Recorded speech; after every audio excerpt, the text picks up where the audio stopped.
Magandang hapon mga ka-Barrio! Welcome sa Barrio Agham!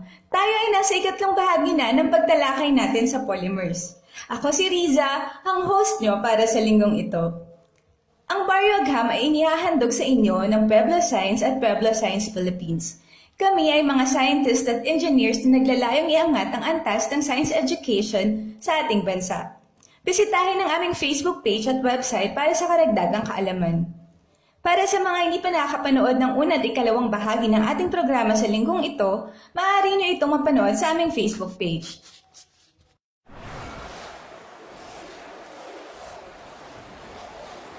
Sa hapong ito, tayo ay gagawa ng eksperimentong may kinalaman sa polymers gamit ang mga bagay na karaniwang makikita sa ating tahanan. Ihanda na ang mga materyales.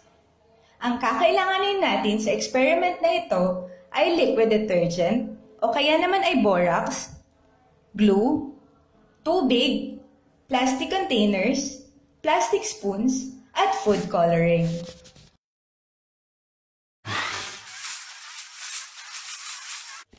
Excited na ba kayo sa activity natin sa hapong ito? Sa hapong ito, tayo ay gagawa ng slime. Tara na, simulan na natin. Maglagay ng glue sa plastic container. Haluan ng kaunting food color. Dagdagan ng tubig at haluing mabuti. Isunod na idagdag ang liquid detergent. Haluin ding mabuti. Mapapansin nyo ang pag-iiba ng consistency ng ating mixture. Ituloy ang paghahalo hanggang hindi na halos dumidikit ang slime sa walls ng plastic containers. Handa na ang ating slime! Simple lang, di ba? Gumawa ako ng tatlong slime na may iba't ibang proportion ng materyales.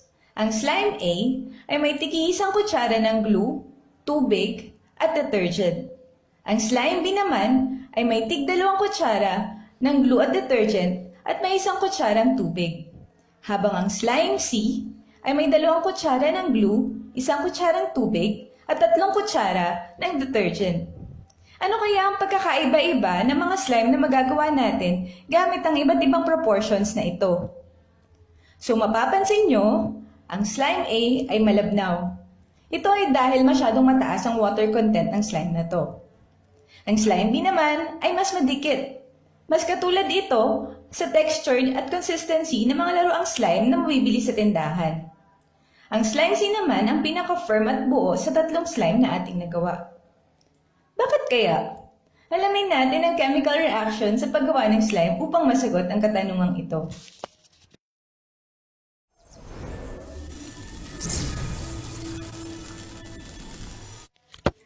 Ang main component ng glue na ating ginamit ay ang polymer na polyvinyl alcohol.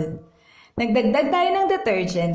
Ang mga detergent ay karaniwang nagtataglay ng sulfonates, sulfates at phosphates. Kung borax ang ginamit, magkakaroon ng borate ion sa ating mixture. Ang sulfonates at borate ay nag-a-act as cross-linker ng ating polymer material. Ang isang strand ng polyvinyl alcohol ay kinakabit sa pamamagitan ng cross-linking sa iba pang strands ng polyvinyl alcohol.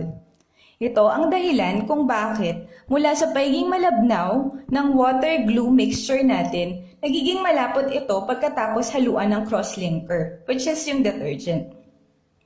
Pro tip, mas mainam gumamit ng borax kumpara sa detergent sapagkat mas mataas ang concentration ng cross-linking species dito sapagkat borax at tubig lamang ang magkahalo. Samantalang sa detergent, may iba pang components or ingredients ang detergent na hindi naman kailangan sa ating reaction. So kung meron kayong borax, borax ang gamitin.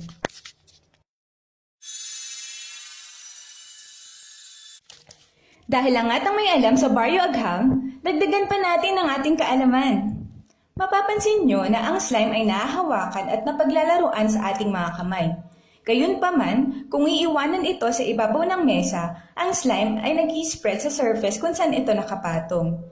So, masasabi niyo ba kung ang slime ay solid or liquid? Ibigayan yung sagot sa ating comment section.